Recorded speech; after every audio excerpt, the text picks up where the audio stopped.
Pine Logical Gapes here again after a long absence. I know. We've been slacking, I know, but it's the entire point of why I'm doing more.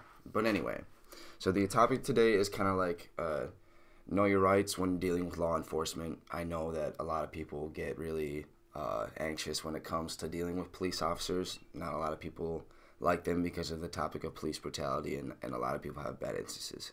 Believe me, I have had some bad instances with cops. I know that they're fucking terrible too, but there are such thing as nice cops. Like, yes, the entire topic of how most people get treated when it comes to police officers, it obviously gets spread out through the internet, Snapchat, wherever, just because that people are always like, fuck the police, fuck the police, fuck the police, you know. Me, like I said, I get it, but they're there to help you and protect you when are in need. That is their entire job. Yes, their job does also invoke questioning you and everything else that seems unnecessary. I'll get to that in a minute, but they, like I said, they are here for you. That is their job. But obviously, I know, and I understand when it comes to getting pulled over. You got something in your car, you're drinking, texting. You know, don't do that in Minnesota now. Don't be texting.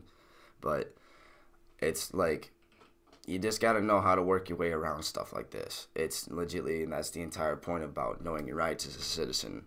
They give it to you all online, all of it. You can learn every single detail that you need to know about what state you're in, like specific county, city ordinances that each county and city has. You know, it's like you can learn pretty much everything in just your own little area. It's really easy.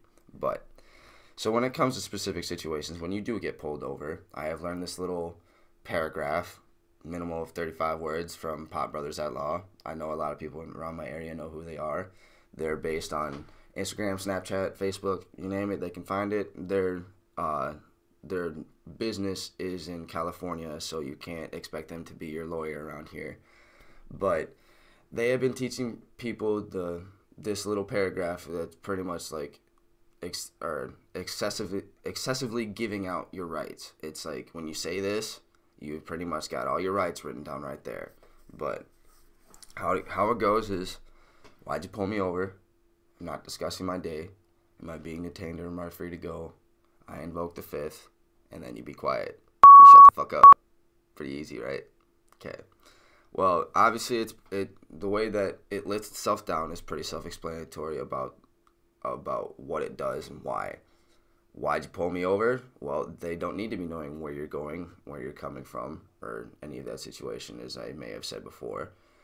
You know, since you're not discussing your day, and then you have the right to ask if you're being detained. It's something that I learned myself, that you have any right to ask if you are being held detained, just for anything accountable that you may do. And obviously, am I being detained or am I free to go? I invoke the fifth. Yes, you do have freedom of speech, but speaking at most of these cases is not a good idea. You're just going to be digging yourself a deeper hole for anything that you may have in your car that you were doing, freaking speeding, whatever. You know, it's like, if you keep talking, the more you keep talking, the more proof that they have against you. It's the entire point of using it against the court of law. They say that too, right? Your Miranda rights. You know, you invoke the fifth. Shut the fuck up.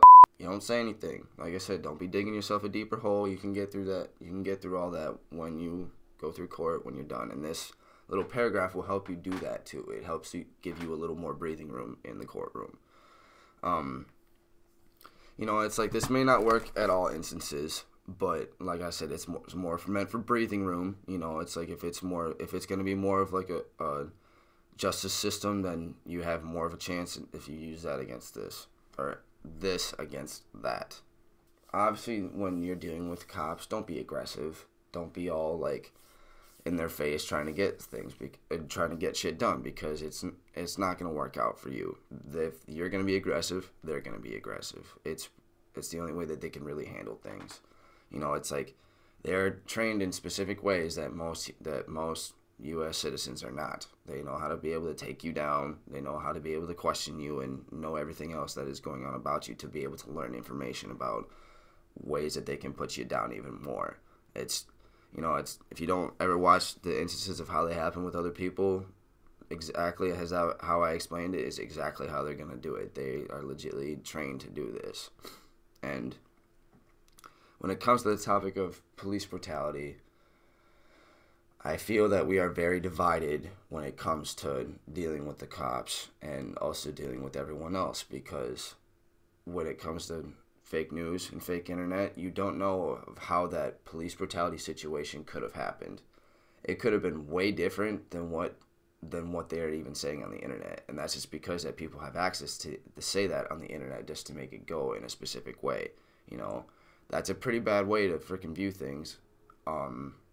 But I do understand when it comes to most people of like I said earlier, acting aggressive, they will act aggressive with you. So you can't really expect them to not do their job when they're the person who is getting arrested or whatever is making it harder for them. That's just kind of the way it's gonna have to go. But obviously, they do protect you. It is their job to protect you, to keep you from safe, to keep you from harm. It's what they do, you know. Don't feel so scared and nervous when you see a cop. When you see them, you're supposed to feel protected and safe, not scared, you know.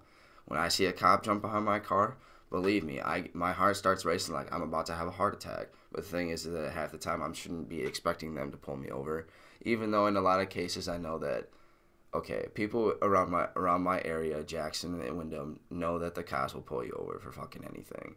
It happens. We don't know why. We don't really care, but it just happens. You know, it's just they gotta end up making money too, and so that's kind of just how it's gonna have to be. But otherwise, I think I'm done for right now. I do have another video planned here in the next couple days. It'll be some fun stuff. Please obviously like, comment, subscribe, share. Know what you think about this. Let me know if any of you accidentally end up using this. I highly doubt it, but just make sure, like I said, why'd you pull me over? I'm not discussing my day. Am I being detained or am I free to go? You invoke the fifth. Be quiet. You shut the fuck up. Easy, right? See.